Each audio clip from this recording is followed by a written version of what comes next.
बिहार में विधानसभा चुनाव है जिसकी चर्चा पटना से लेकर दिल्ली तक है। अब तस्वीर थोड़ी थोड़ी साफ होने लगी है।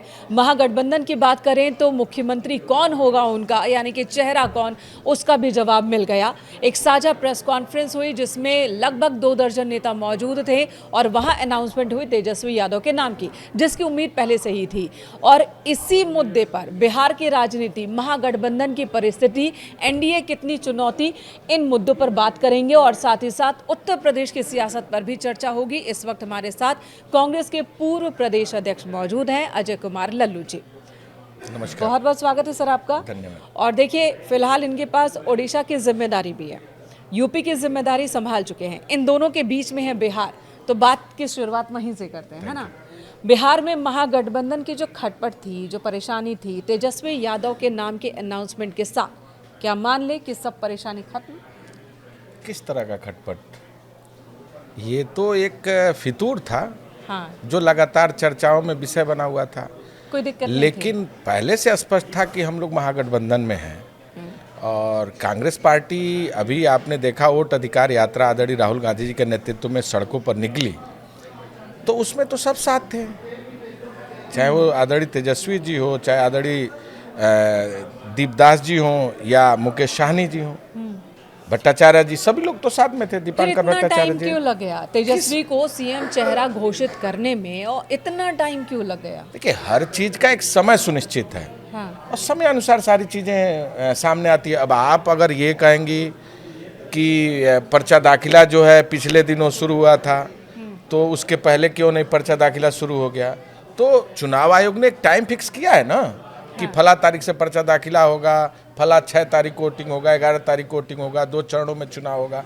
तो हर चीज का एक समय होता है और समय पर ही तो वो चीजें फिक्स होंगी। तो आप ये कह रहे हैं कि पहले जो से ये तय था ये जो कि पहले चरण का जो मतदान है एकदम पास आ जाएगा, नॉमिनेशन का वक्त खत्म हो जाएगा, कई सीटों पर फ्रेंडली फाइट की स्थिति बन जाएगी, उसके बाद हम चेहरा अनाउंस करेंगे। देखिए, ये सारी चीज़ें जो हमारे कांग्रेस पार्टी के लीडर हैं, राष्ट्रीय जनता दल के लीडर हैं, या सीपीआई सीपीआईएमएल उनके लीडर हैं, या वीआईपी पार्टी के लीडर हैं, ये इन सारे लोगों ने आपस में बैठ के चर्चा ऑलरेडी की थी।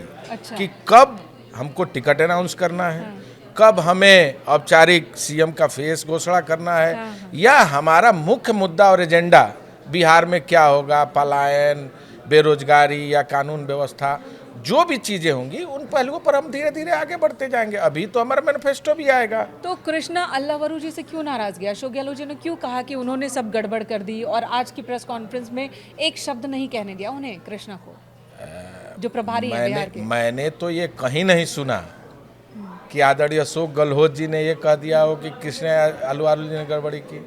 मुझे लगता है ये शब्द भी आप लोगों के द्वारा निजात किया हुआ है। उन्होंने कही, आपस में बैठक में ये बात कही है। ये भटकाव की स्थिति है। हमारी पार्टी एकजुट है और कृष्णा अल्लावरू जी वहाँ के प्रभारी इंचार्ज हैं, और आदरणीय अशोक गहलोत जी हम सबके नेता हैं, और सीनियर पर्यवेक्षक बन के गए हैं। और निश्चित तौर से अगर किसी बात पर, किसी विषय पर, किसी बिंदु पर कोई चर्चा करनी हो और किसी लीडर के यहाँ जाना हो, बातचीत करना हो, तो ये तो राजनीति का एक अंग है।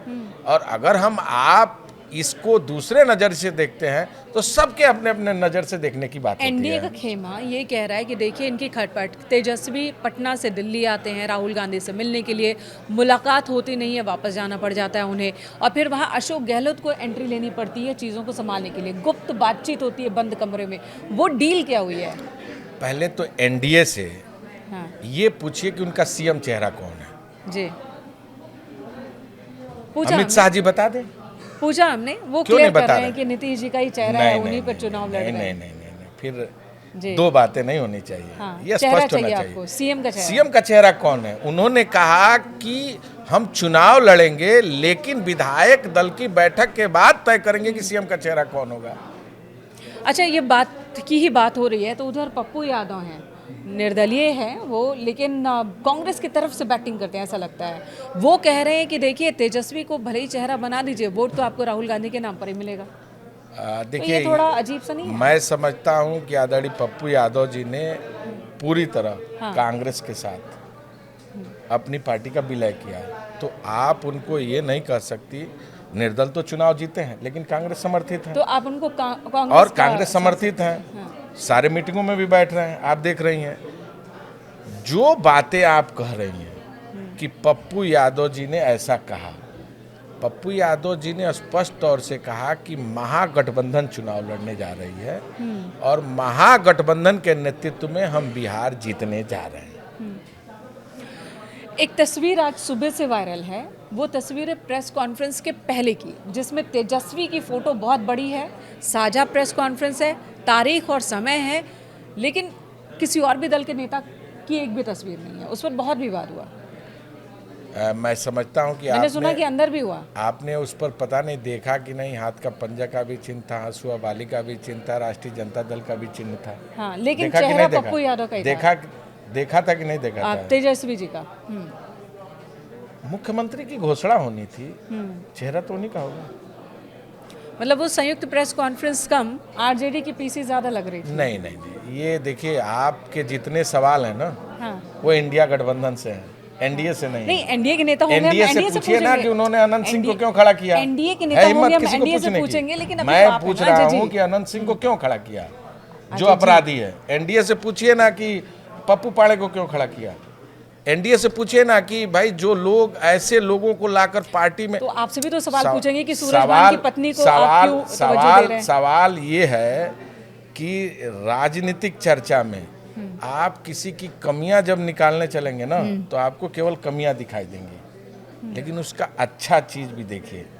तो अब सारी प्रॉब्लम, चाहे वो सीमांचल का एरिया हो, जहां पर कोई समस्या न पहले थी ना आज भी है। अच्छा, हमारे वोटर्स को जरा बताइए, जो बिहार के वोटर्स हैं, जहां पर फ्रेंडली फाइट हो रही है, कांग्रेस आरजेडी के उम्मीदवार, आरजेडी और लेफ्ट के उम्मीदवार, कांग्रेस लेफ्ट के, वहां पर वो किसे वोट करें? देखिए, अभी सारी समस्याओं का हल है, हो जाएगा हल।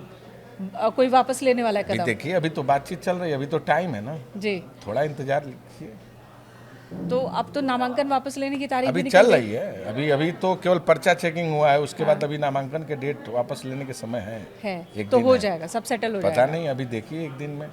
अच्छा, आपके पोस्ट की बात कर लेते हैं। एक दिन पहले ही आपने एक पोस्ट किया, बहुत ही धमाकेदार, वो मैं पढ़कर सुनाना चाहती हूँ। और इस पोस्ट की चर्चा इसलिए बहुत ज़रूरी हो जाती है क्योंकि एक सर्वे भी आया है कि जब चुनाव की बात होती है तो हम परिवारवाद का जिक्र करते हैं, पैसे वाले नेताओं की बात करते हैं, और आपका पोस्ट भी कुछ उसी से रिलेटेड है। देश की राजनीति बड़े संकट में फंस गई है, इस विडंबना को महसूस करिए। ये आपने लिखा है ना कि आज की राजनीति में स्वीकार्यता का पहला और अंतिम पैमाना है पूंजी, फिर बड़े नेता के बेटे हों, बेटियां हों, या फिर किसी माफिया बाहुबली के परिवार से आते हों। जो संघर्ष करते हैं उन्हें टिकट नहीं मिलता। ये कहा जाता है कि आप कैसे लड़ोगे बिना पैसे के, तो जो पैसे वाले उन्हें टिकट दे दिया जाता है। ये किसके लिए आपने लिखी है बातें? बहुत लंबी पोस्ट है। मैंने जो लिखा है आपने उसको ठीक से नहीं पढ़ा। हाँ। नेता रियल नहीं, रील वाला चाहिए। हाँ, आज के वो आगे नीचे है। और दूसरा मैंने लिखा है कि राजनीति में पहले नर्सरी छात्र संघ हुआ करती थी और वो स्टूडेंट पॉलिटिक्स पूरी तरह समाप्त हो गई है। बीजेपी जब से सत्ता में आई है, यूनिवर्सिटी के चुनाव, डिग्री कॉलेजेज के चुनाव, कॉलेजेज के चुनाव पूरी तरह प्रतिबंधित कर दिए गए। जब हम लोग भी छात्र राजनीति से निकल के आए हैं, राजनीति में संघर्षों का इतिहास है, लाठी खाए हैं, जेल गए, एनएसए झेले हैं, सब कुछ संघर्ष के दौरान हम लोग किसानों के लिए, मजदूरों के लिए, और मुकदमों के लिस्ट में भी हम लोग सबसे ज़्यादा श्रेणी मांगे। लेकिन राजनीतिक मुकदमों के पैमाना क्या था? पहले ये पैमाना था कि जो किसानों के लिए, गरीबों के लिए, नौजवानों के लिए संघर्ष करेगा, रजिस्टर नंबर 8 में जिसका नाम दर्ज होगा, उसको नेता के रूप में ख्याति प्राप्त की जाएगी। लेकिन आज पैमाना बदल गया है कि बड़ी गाड़ी, बड़े घोड़े, और कहीं ना कहीं किसी बाहुबली या किसी बड़े परिवार के अगर बेटा बेटी हैं तो आपको कंसीडर किया जाएगा, नहीं तो नहीं किया जाएगा। आज मुद्दों और विषयों से पूरी राजनीति भटक चुकी है। मैं आपको एक उदाहरण देता हूँ। देखिए, आप उदाहरण दे, आप उदाहरण दीजिएगा, लेकिन उससे पहले मेरा एक सवाल है कि बिहार में कांग्रेस पर भी आरोप लग रहे हैं, कांग्रेस के नेता लगा रहे हैं कि जो पैसे वाले आ रहे हैं उन्हें टिकट मिल रहा है। वहाँ प्रशांत किशोर जी बहुत चर्चित आदमी है, बहुत चर्चित चेहरा है, उन पर भी यही आरोप लगा रहे हैं, उनके पार्टी के नेता लगा रहे हैं कि जो पैसे वाले हैं उन्हें वो टिकट दे रहे हैं। और मुकेश सहनी जी, जिन्हें डिप्टी सीएम का उम्मीदवार गठबंधन ने, महागठबंधन ने घोषित किया, उनके लिए भी यही बात कही जा रही है कि भैया पैसों के अलावा उनके पास और क्या ख्याति, और कितने बड़े नेता हैं, कहाँ जनाधार है जो उन्हें इतना बड़ा पद दे दिया गया। तो ये आरोप तो वहाँ भी लग रहे हैं। मैं आपको फिर हाँ, 2 विषयों को जरूर इसमें ऐड करूंगा। देश में एकमात्र नेता है राहुल गांधी जो सड़कों पर संघर्ष कर रहे हैं और राजनीति की पूरी व्यवस्था को एक नए सिरे से स्थापित करना चाहते हैं। पिछले समयों में यात्राओं का दौर आपने सुना होगा, पद यात्राओं का दौर, मुद्दों के विषयों को लेकर हजारों किलोमीटर, सैकड़ों किलोमीटर, कन्याकुमारी से लेकर वो परिपाटी कश्मीर बंद हो गई थी। फिर किसने शुरू किया? आदरणीय राहुल गांधी ने शुरू किया। संघर्षों के कोख से निकलने वाले नौजवानों को राजनीति में स्थापित करने का काम किसने किया? राहुल गांधी ने। मैं किस परिवार से हूँ आप जानती हैं? मेरे पिताजी एक छोटे नमक के व्यापारी किसान हैं और मेरी आज भी हैसियत 1 लाख रुपए की है, इससे अधिक की नहीं है। मेरे जैसे सामान्य परिवार को नीचे से निकालकर विधायक बनाना 2012 में, 17 में CLP बनाना, PCC प्रेसिडेंट बनाना और आज उड़ीसा राज्य का इंचार्ज बनाना। आप एक नेता बता दीजिए जो एनडीए में हो ऐसा। तेजस्वी जी भी तो वहीं से हैं, मैं बोल रहा हूँ ना, परिवार से ही। एक मैं वही मैं लाना चाहता था। उत्तर प्रदेश में योगी आदित्यनाथ कौन है? आप बताइए कौन है? एक मठ के मठाधीश हैं। और उस मठ के मठाधीश कौन है? कौन थे उनके जो उनको मठ पर लेकर आए? तो आप ये कह रहे हैं कि मठाधीश होने की वजह से वो मुख्यमंत्री है, आप ये कह रहे हैं? आप पूरी बात को समझिए, कौन लेके आया? किसी परिवार से तो नहीं है, वो पॉलिटिकल बैकग्राउंड तो नहीं है। योगी संघर्ष जी उन्होंने भी किए। नहीं, योगी जी मठ के मठाधीश क्यों हुए? वो सांसद इसलिए रहे। हुए नहीं, इसलिए हुए कि उनके पहले जो व्यक्ति उस मठ के मठाधीश थे उनके मामा के लड़के थे, इसलिए उस मठ के मठाधीश हो गए। तो आप ये को कह क्यों रहे नहीं हैं कि लाए? एक मठ का मठाधीश दूसरे को राजनीति क्यों न नहीं ला के करे? दिए? कौन थे जो उनके देखिए, पहले? जब बात हम बीजेपी की करते बात हैं, देखिए, और बात अगर NDA है तो आपको उस विषय पर भी चर्चा करनी पड़ेगी। बिल्कुल कर रहे हैं, अगर लेकिन एनडीए तो यही कहते हैं ना कि हमारे नेताओं का बैकग्राउंड देख लो। योगी जी को लाकर अगर उस समय आदरणीय अवैधनाथ जी नहीं स्थापित करते तो कौन जानता योगी जी को? उनके मामा के लड़के थे, इसलिए लाकर यही तो स्थापित वो कर बताते दिए। हैं, यही तो तो खूबी लाकर वो बता बताते हैं। ये कौन सी खूबी है? वो एक हजारों सांसद करोड़ रहे। की संपत्ति, लाखों करोड़ का गन्ना, स्कूल, डिग्री कॉलेजेज, दुनिया भर की शॉपिंग मॉल, तो ये आप पैसे एक सांसद ये के मैं तौर पर अरे, उनके काम को सांसद के नकार तौर पर रहे हैं। इसलिए है कि उनके ऊपर एक मठ का ठप्पा लगा हुआ है। हाँ, योगी जी छोड़ देना मठ, हाँ, समझ में आ जाएगा देश की राजनीति किस दिशा में जा रही है। मैं जानता हूं, गोरखपुर यूनिवर्सिटी से छात्र राजनीति की हम लोगों ने, और बहुत बखूबी जानता हूं। किसी भी संत महाराज, चाहे कोई भी सनातन तो धर्म मतलब का आप हो, परिवारवाद उसकी का आरोप पूजा उन पर भी लगा रहे हैं कि ये भी एक पूजा, तरह से परिवारवाद है। परंपरा रही है, उसको अच्छा, प्रणाम करना परंपरा रही है। हाँ। उसी पद्धति से वो निकल के आए हैं। अगर वो आदरणीय अवैधनाथ जी के मामा के लड़के नहीं रहते तो लेकिन फिर उनको कौन पहचानता? कोई नहीं पहचानता। एक मठ का रिप्रेजेंटेटिव पॉलिटिक्स में नहीं आएगा, ये कहीं लिखा नहीं है। और मैंने वो क्यों ऐसा नहीं आएगा? कहा। आपने तेजस्वी जी पर लोगों सवाल ने किया, वोट किया ना। तो मैंने कहा, जनता ने मैं वोट तो किया। कह रहा हूं, मैं इससे नकार नहीं सकता। तेजस्वी और उनमें समानता कैसे हो क्या सकती है? है? तेजस्वी एक पार्टी के अध्यक्ष के पुत्र हैं, ठीक है। एक पूर्व मुख्यमंत्री, 2 पूर्व मुख्यमंत्री ठीक के है। संतान हैं। ठीक है। उस पार्टी पर, जिस पार्टी को पर कब्जा उनके परिवार का था, अब वो सीधे सीधे सत्ता हस्तांतरण जैसा है। दोनों में देखिए, बहुत अंतर है। बात एक व्यक्ति पर नहीं चलेगी। बात ऐसे अगर कई होगी, एग्जाम्पल वो देते हैं ना, बात कई अगर एग्जाम्पल परिवारवाद देते की होगी तो बात तो सबकी बराबर होगी। ठीक है। राजनाथ सिंह जी पर भी होगी, अच्छा, उनके लड़के आपने पंकज सिंह पोसवा पर। राजनीति नेता की बात कही है, पोसवा नेता, एक शब्द का आपने इस्तेमाल किया कि बिहार में और दूसरी जगहों पे मैंने भी पोसवा बिहार नहीं नेता नहीं लिखा है, चलेगा। आप हाँ, फिर दूसरी जगहों पे गलतफहमी भी में। वही मैंने इसलिए करेक्ट किया उसे, बिहार जबान पर अभी है कि पोसवा नेता कौन होता है? अभिनेता का बेटा, बड़ा नेता, उसका बेटा, बाहुबली, या उसका बेटा या परिवार के सदस्य? आपने किसकी तरफ ये इशारा किया? पोसवा देखिए, नेता? जो वर्तमान देश क्योंकि की आज तो राजनीति, हर पॉलिटिकल पार्टी को चाहिए ऐसा राजनीतिक नेता। जो व्यवस्था का दौर चल रहा है, मैंने उस तरफ इशारा किया है। अच्छा। और निश्चित तौर से कभी न कभी हर चीज का एक दौर होता है, एक समय होता है। तो ये दौर चल रहा है, आने वाला समय फिर बदलेगा। कैसे हटेगा जब सब पॉलिटिकल पार्टी यही कर रहे हैं? तो मैं ये समझता हूँ कि एक सदी चलती है और सदी के बाद उसका अंत भी होता है।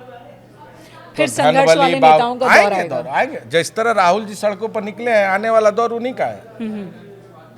आने वाला दौर उन्हीं का है और जो उस दौर से चलेगा वही संघर्ष में आगे बढ़ेगा और उसी राजनीति में वो मुकाम पर जाएगा। थोड़ा भ्रम हो सकता है, अंधेरा हो सकता है, लेकिन उजाला होना सुनिश्चित है और सत्य सामने आएगा, आ जाएगा। एसआईआर की बात कर लेते हैं सर। बिहार में ये मुद्दा बहुत गरमाया, बहुत सारे सवाल हुए, लेकिन यहाँ पर चुनाव आयोग ने एसआईआर की प्रक्रिया पूरी की और अब अनाउंस कर दिया गया है कि पूरे भारत में चरणबद्ध तरीके से होगा। शुरुआत होगी पहले चरण की अब, जिसमें 2026 में जिन जिन राज्यों में चुनाव होना है। तो सर को लेकर अभी आप क्या कहेंगे? अब देखिए, एसआईआर एक बड़ा मुद्दा है और सुप्रीम कोर्ट में भी मसला तमाम विपक्षी दल के लोग गए और समय समय पर बहुत सारे परिवर्तन हुए। पहले आधार कार्ड को नई मान्यता दी जा रही थी, तमाम एविडेंस देने के बाद। अब आपको मैं एक बताता हूँ बिहार के बारे में। बिहार एक ऐसा राज्य है जहाँ लोगों की ज़मीन उनके नाम से नहीं है। पता नहीं आपको जानकारी है? दादा परदादा दादा और उससे उनके पहले। नाम से लोगों का है और अभी भी नाम हस्तांतरित नहीं हुआ जो वर्तमान समय में है। अगर यूपी में अगर देखेंगी, कई राज्यों में अभी देखेंगी तो क्या है कि अगर हमारे पिताजी के नाम से है, हमारे दादा के नाम से है, तो मान लीजिए दादाजी की मृत्यु हो गई तो मृत्यु पत्र लगाकर हम उस दस्तावेज को बदल देते थे। नाम जो हमारे पिताजी और उनके जो भाई हैं उनका नाम चढ़ जाता था।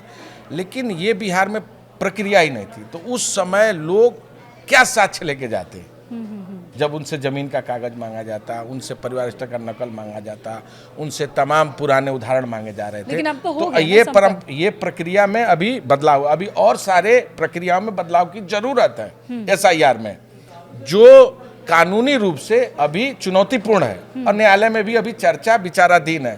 तो मैं समझता हूँ धीरे धीरे चीजें और स्पष्ट होंगी और सरलीकरण के तरफ होगा। चुनाव आयोग की नीयत को लेकर जो सवाल था, बहुत बड़ा सवाल है, अभी भी है, बहुत बड़ा सवाल है। क्यों? क्योंकि वोट चोरी एक सबसे बड़ा मुद्दा है। एक प्रक्रिया होती है कि प्रक्रिया चलते चलते दुरुस्त होगी, कई खामियां होती है, उसको फिर ठीक किया जाता है, और एक होता है कि नियत ही गलत हो। तो आप ये कह रहे हैं नियत ही गलत है, तो फिर प्रक्रिया कैसे सही होगी? देखिए, अगर ये एसआईआर का मुद्दा हो या वोट चोरी का मुद्दा हो या चुनाव आयोग लगातार बदलाव नियम पर नियम करते जा रही है, कब से शुरू किया? जब आदरणीय राहुल गांधी जी ने इस मुद्दे को उठाया। नेता प्रतिपक्ष के तौर पर उन्होंने सड़क से लेकर सदन तक लड़ाई किया, संघर्ष किया। देश के सामने वोट चोरी कैसे हो रही है इस पूरे पैमाने को लेकिन चुनाव आयोग तस्वीर ने के तो रूप में खारिज कर दिया उसे। चुनाव आयोग के खारिज करने से क्या हो सकता है? चुनाव आयोग खारिज कर दे, फिर हम प्रमाण दे रहे हैं ना जनता के सामने। चुनाव आयोग भारतीय लोकतंत्र का एक रक्षक हो सकता है, संवैधानिक व्यवस्था हो सकती है, लेकिन सब कुछ तो नहीं हो सकता ना। तो आपको लग रहा है कि वो जो पीपीटी प्रेजेंटेशन राहुल बिल्कुल गांधी ने दिया सत्य था। अभी उसका और भी, असर अभी तो और भी बम वोटर्स पे फूटेंगे ना। असर हुआ होगा, बिल्कुल वोटर्स है, भरोसा कर रहे हैं। हर एक बच्चा कह रहा है। आप गांव के पंचायत में चले जाइए, जिला पंचायत में चले जाइए, विधानसभा के चुनाव में चले जाइए, हर आदमी जानता है कि वोट चोरी कैसे होता है, हर आदमी जानता है। अब आपको मैं उदाहरण दे रहा हूँ, नगर पालिका की चुनाव होती है, ग्रामीण वोटर लाकर वो अपने वोट को जोड़ लिए जाते हैं, उसमें ले आकर गिरवाया जाता है अपने पक्ष में, और ये बीजेपी तो इसको करने में मास्टर है। देखिए, बीजेपी कह रही है कि इस तरह की बातों को रखकर, इस तरह की बातों को फैलाकर जो महागठबंधन के साथी हैं वो भ्रम फैला रहे हैं। जो देश के संवैधानिक संस्थाएं हैं उन पर भरोसा लोगों का कम करने की साजिश हो रही है। देखिए, बीजेपी ने पूरे लोकतंत्र को लूटा है और अगर उनके मन में बेईमानी नहीं रहती तो जो चुनाव आयोग के चेयरमैन को चुनने की प्रक्रिया थी, उस प्रक्रिया में सुप्रीम कोर्ट के जज को क्यों हटा दी? पहले तो ये प्रक्रिया थी ना कि प्रधानमंत्री, नेता प्रतिपक्ष और सुप्रीम कोर्ट का जज। अब क्या है? प्रधानमंत्री, उसके साथ वो जिसको नामित करे मंत्री, और उसके बाद आप रख दीजिए नेता प्रतिपक्ष। तो जब मामला ही 2-1 का होगा तो मामला तो प्रधानमंत्री के गोद में ही जाएगा और वो जिसको चाहेंगे वो उसको वहां पर स्थापित कर लेंगे। वो कह रहे हैं कि अगर ऐसा ही हम कर पाते तो हम अयोध्या क्यों हार जाते हैं। ये तो जनता है, अगर सेटिंग करनी होती हवा तो वहाँ चलती है, करते। हवा चलती है ना तो बड़े बड़े चट्टान गिर जाते हैं। और वोट चोरी एक जागरूक करने का सबसे बड़ा माध्यम आदरणीय राहुल गांधी जी का था। और आज गांव में चले जाइए, आप रिपोर्टिंग करने अगर गांव में जाएंगी या आपके रिपोर्टर भी जाएंगे तो बच्चा बच्चा यह कहेगा आपसे, वोट चोर गद्दी छोड़। चलिए अब यूपी की बात कर लेते हैं। 2027 में चुनाव है, बहुत ज़्यादा दूर नहीं है। 2022 का रिजल्ट तो हमने देखा। तो क्या तैयारी शुरू हुई है या अभी इंतज़ार है यूपी में? बिहार के बाद होगा यहाँ कुछ? देखिए, उत्तर प्रदेश के हालात आज बहुत खराब है। कांग्रेस की तैयारी क्या है? कांग्रेस की तैयारी है क्या संगठनात्मक, राजनीतिक। बिहार का असर यूपी पे भी होगा? देखिए, बिहार का असर यूपी में भी होगा और निश्चित तौर से बिहार चुनाव हमारे लिए बड़ा महत्वपूर्ण है। लेकिन उत्तर प्रदेश में भी लगातार कांग्रेस पार्टी काम कर रही है, संगठन का काम कर रही है, सड़क पर काम कर रही है। और प्रियंका गांधी को लगातार ढूंढ रहे लोग। देखिए, प्रियंका गांधी जी इंचार्ज थी और मैं अध्यक्ष था। बिल्कुल। तो 3 साल हम लोगों ने सड़कों पर गुजारा है। चाहे आप कुंभा के घटना को देख लें, जहाँ 14 आदिवासियों की निर्मम हत्या हुई थी, या अगर आपको याद होगा कानपुर में जब एक लड़की के साथ घटना हुई थी, या आपको याद होगा लखीमपुर में जब किसान को रौंद के मार डाला गया था अजय मिश्र टेनी के लड़के थार वाला मसला था। थार वाला मसला। तो आदरणीय प्रियंका गांधी जी ने लगातार सड़कों पर संघर्ष किया, लेकिन जनता अभी की वो आवाज कहाँ उठाई। व्यस्त हैं? अभी भी लगातार वो संगठन का काम कर रही हैं। यूपी के लोग पूछ रहे हैं कि दीदी कहाँ है? नहीं, दीदी हैं, राष्ट्रीय महासचिव हैं, सारे बैठकों में, सारे मुद्दों पर, सारे फैसलों में साथ में। जानकार जो होते हैं, पॉलिटिकल जानकार, वो तो यही कहते हैं ना कि चुनाव के दौरान अगर 6 महीने पहले आप चुनाव में आ रहे हैं, उस मोमेंटम में आ रहे हैं, तो अब वो दौर नहीं है जब आपका सामना बीजेपी और एनडीए जैसे नेताओं से हो, जहां पर 24 घंटे, साल भर, 12 महीने वो चुनावी मोड में रहते हैं। देखिए, ये कहना और समझना, इसमें बड़ा फर्क है जी। हर पॉलिटिकल पार्टी अपने अपने हिसाब से तैयारी करती है। कोई दिखता है और कोई काम करता है। यानी जमीन पर काम हो रहा है। बिल्कुल, जमीन पर बहुत मजबूती से काम हो रहा है।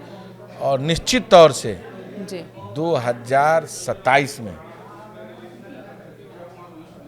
कांग्रेस गठबंधन यानी महागठबंधन की सरकार जरूर बनेगी, यूपी में बनेगी। बिल्कुल। अब बहुत छोटे में जानना चाहूँगी, दिवाली को लेकर, दीपोत्सव को लेकर अभी एक बयान आया अखिलेश यादव का कि दिए जलाना फिजूल है, मोमबत्तियों पर पैसे क्यों खर्च करने हैं। अयोध्या दीपोत्सव का जिक्र कर रहे थे।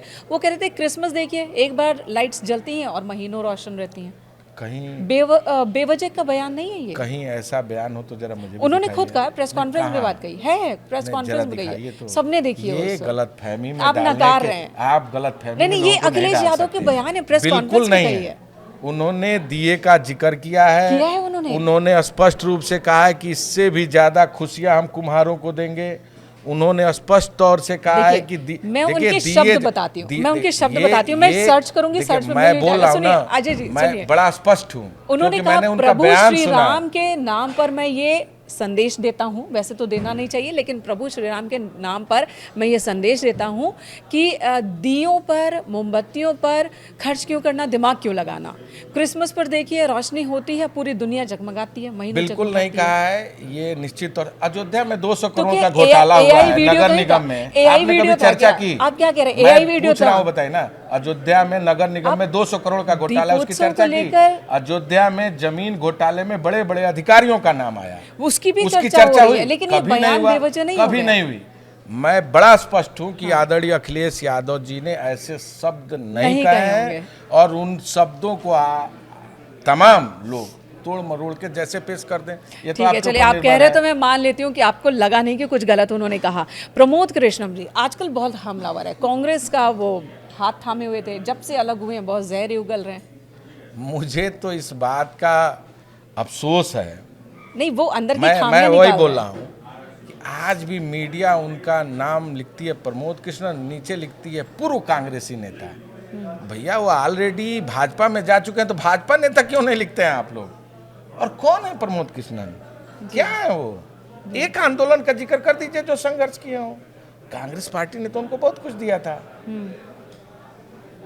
है कौन प्रमोद कृष्णन? कुछ तो होंगे, तभी तो कांग्रेस पार्टी ने इतनी तवज्जो दी। चुनाव लड़ाया उनको। हाँ। तो बात कुछ खत्म। तो है, वो तो कांग्रेस पार्टी को पता ये होगा। कहने की बात होगी, आप उनको कितना बड़ा भी गुब्बारा डाल दीजिए, कुछ नहीं है प्रमोद चलिए, कृष्ण। अजय लल्लू जी इन दिनों कहाँ व्यस्त है, क्योंकि आपके पास उड़ीसा की भी जिम्मेदारी है। देखिए, मैं उड़ीसा लगातार कांग्रेस पार्टी को मजबूत करने के क्रम वहाँ भी में टाइम है, संगठन हालांकि इलेक्शन में काम तो पहले से करना होगा ना, हो रहा है।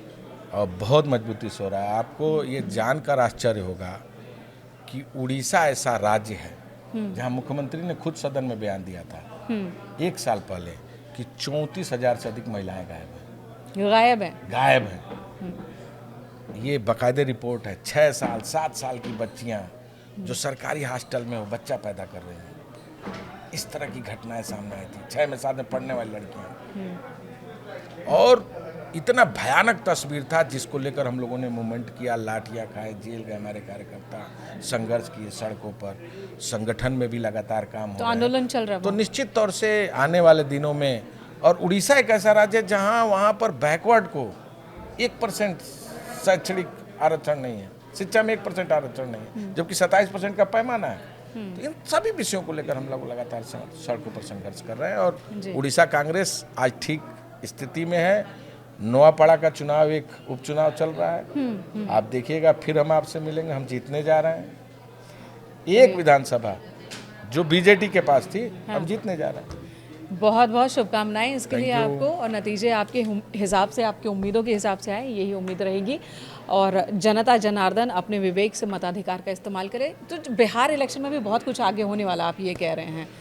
महागठबंधन की सरकार बनने जा रही है। आज मैं आपके सामने ये कह रहा हूँ, जी। देश और खासकर बिहार की जनता में गुस्सा है। हाँ। पलायन, बेरोजगारी सबसे बड़ा मुद्दा है। बिगड़ती हुई वहाँ की शिक्षा व्यवस्था, बिगड़ती हुई वहाँ की स्वास्थ्य व्यवस्था, और सबसे जो वहाँ के लिए आज महत्वपूर्ण मुद्दा बना है वो बिजली के मीटर का। जी। बिजली तो लोगों भी में एक गुस्सा है, समस्या। परिवर्तन बहुत होकर आएगा। बहुत गुस्सा है, और बिहार परिवर्तन करने जा रहा है और महागठबंधन की सरकार बनने जा रही है। बहुत बहुत धन्यवाद हमसे Thank बात you. करने के लिए। तो बिहार, यूपी, उड़ीसा, हर मुद्दे पर हमने कर ली बात लल्लू जी से। आप भी देखते रहिए न्यूज़ 18 यूपी उत्तराखंड का डिजिटल प्लेटफॉर्म।